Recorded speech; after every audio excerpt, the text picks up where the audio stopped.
ମାସକୁ କେତେ ଟଙ୍କା ରୋଜଗାର କରୁଥିଲେ ମିଳିବ ପିଏମ୍ ଆବାସ ଘର?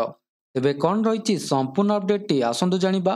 ତା ପୂର୍ବରୁ ଭିଡ଼ିଓଟିକୁ ଲାଇକ୍ ଆଉ ସେୟାର କରି ଚ୍ୟାନେଲଟିକୁ ସବସ୍କ୍ରାଇବ କରିବା ପାଇଁ ଅନୁରୋଧ।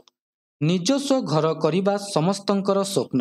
ସମସ୍ତେ ନିଜ ସ୍ୱପ୍ନ ପାଇଁ ବହୁତ କଠିନ ପରିଶ୍ରମ କରନ୍ତି।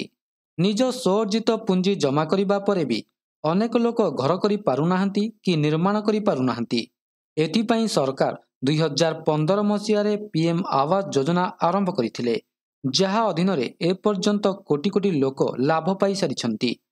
ଆବାସ ଯୋଜନାର ଲାଭ ପାଇବା ପାଇଁ ସରକାର କିଛି ଯୋଗ୍ୟତା ମାନଦଣ୍ଡ ସ୍ଥିର କରିଛନ୍ତି।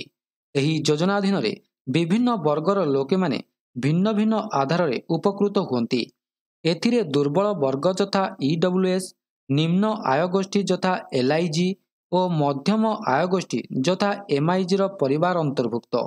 ଯଦି ଦୁର୍ବଳ ବର୍ଗର ବ୍ୟକ୍ତି ଅର୍ଥାତ୍ EWS ବର୍ଗର ବ୍ୟକ୍ତି ଏହି ଯୋଜନାରେ ସୁବିଧା ପାଇବା ପାଇଁ ଆବେଦନ କରୁଛନ୍ତି, ତେଣୁ ତାଙ୍କର ବାର୍ଷିକ ପାରିବାରିକ ଆୟ କେବଳ 3 ଲକ୍ଷ ଟଙ୍କା ପର୍ଯ୍ୟନ୍ତ ହେବା ଉଚିତ।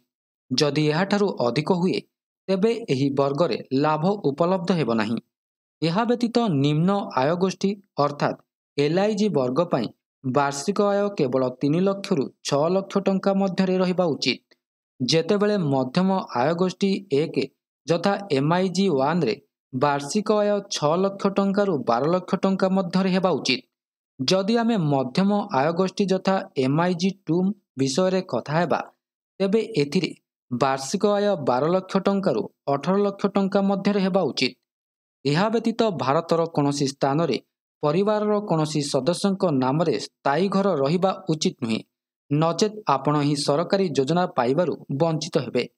ତେବେ ଏହା ଥିଲା ସମ୍ପୂର୍ଣ୍ଣ ଅପଡେଟ୍। ଭିଡ଼ିଓଟି ଭଲ ଲାଗିଥିଲେ ଭିଡ଼ିଓଟିକୁ ଲାଇକ୍ କରନ୍ତୁ, ସେୟାର କରନ୍ତୁ ଏବଂ ଚ୍ୟାନେଲଟିକୁ ସବସ୍କ୍ରାଇବ କରିବା ପାଇଁ ଭୁଲନ୍ତୁ ନାହିଁ। ଧନ୍ୟବାଦ।